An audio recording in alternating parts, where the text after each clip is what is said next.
Hi everyone, it's Kino here. Welcome to this Ashtanga tune-up series. This class is all about Upavista Konasana. This is a forward fold, wide-legged forward fold asana in the primary series that will really teach you how to balance your strength and flexibility. One of the biggest misconceptions about this asana is that you are trying to pull or force yourself to go deeper. Instead, this asana, again, is about that balanced mind approach. So let's explore. So in Upavista Konasana, first mistake that many people make is that we try to do a straddle position. So a straddle position is when we're trying to do like that middle split and the feet are wide apart. This is a different asana in the Ashtanga practice. The straddle is called Samakonasana. So in Upavista Konasana, right, so they're both angle asanas. So one is a very wide angle. This is a like more narrow angle. How wide apart your feet are will be based on your flexibility as well as your body proportions. So first thing we want to do is make sure that when you reach down, you can hold onto your feet. In Upavista Konasana, wider is not necessarily better. So you don't want to think, oh, I should really try to push it so my feet are as wide apart as possible. This is like mistake number one. Just a good distance so they're kind of making like a nice V shape with the legs. That's first thing, mistake a lot of people make. Second mistake that often happens is that when people reach down, they're going to round the back, holding on to the foot in some place and then pulling. If you pull, you'll round the back and tighten the front body, and it will actually block you from getting into the asana. So you want to find your flexibility by drawing the navel in and then pivoting at the hip joints. When you pivot at the hip joints, we can take the hands on the ground. If you feel a big pressure, like your back needs support, you're going to round, then I recommend to take a block or two and actually use the block to support the chest. So then, maybe when you pivot, you cannot get the chest very close to the ground, but you can rest your chest on the blocks.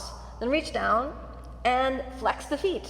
So when you flex the feet, this will engage the legs, and you're thinking about actively reaching out with the legs, right? So we're kind of really strongly reaching with the legs. Now, strangely enough, when you reach outward with the legs, your femurs or your thigh bones are going to move back.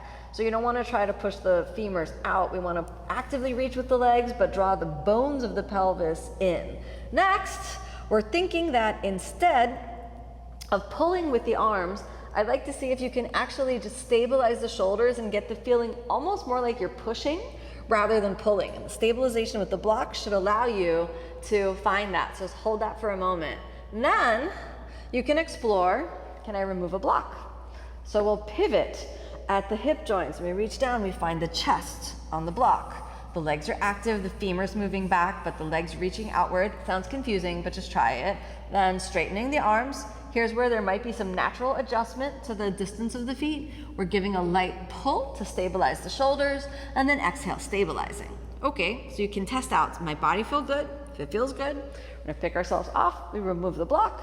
Last movement, we reach down. Maybe now we can be here with no support. That's okay. Now the next movement, we can tuck the head under, keeping the movement at the hip joint, and reach the forehead to the ground. After the forehead, the chest and the chin to the ground. And we get that feeling of the hips moving back, while at the same time, the shoulder blades draw down the back and the hands still have that push feeling. This is very important for what comes next. We'll hold for a moment, check out the lower abdomen. If the lower abdomen is kind of flattening onto the ground, draw the belly in. This will help keep the pelvis drawing back and help keep the femurs back. Inhale, we lift the chest up. Exhale there, then release. Now it's time to lift the legs off the ground. So you want to remember your position of the pelvis in Navasana. So we're tucking the tailbone a little bit, and that tuck drags the femurs back. We can bend the knees.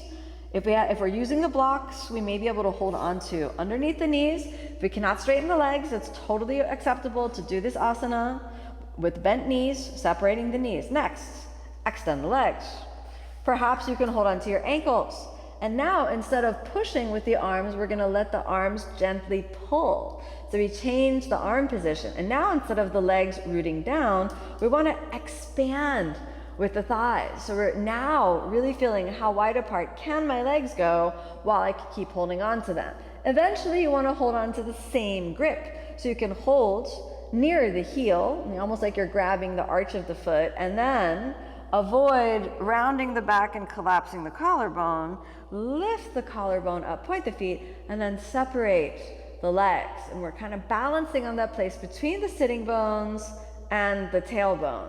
Eventually, once you're comfortable in the asana, inhale, exhale there. We can lean back, we can point the feet, we can lift with straight legs, and then gently hold. If that gives you any pain around your hip flexors, we want to maintain that bent knee position.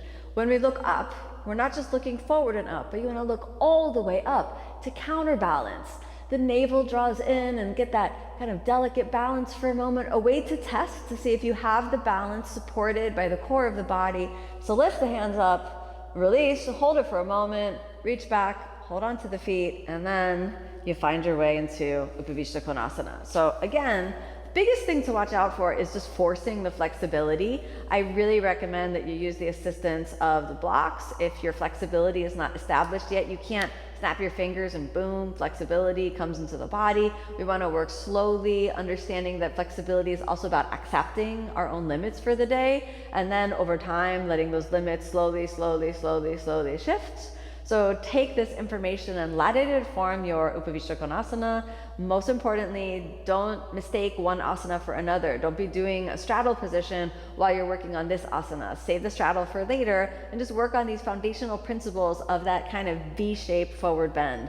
But the V-shaped forward bend is very intimately related to many of the asanas that we do in the primary series and also in the second series. So this is a flexibility that we need immediately in the practice. Later, we'll work on the straddle position. So don't be tempted to force the body to do too much too soon. It's a really good lesson of this asana. Be where you are and learn how to balance the opposing forces in your mind and also in your body.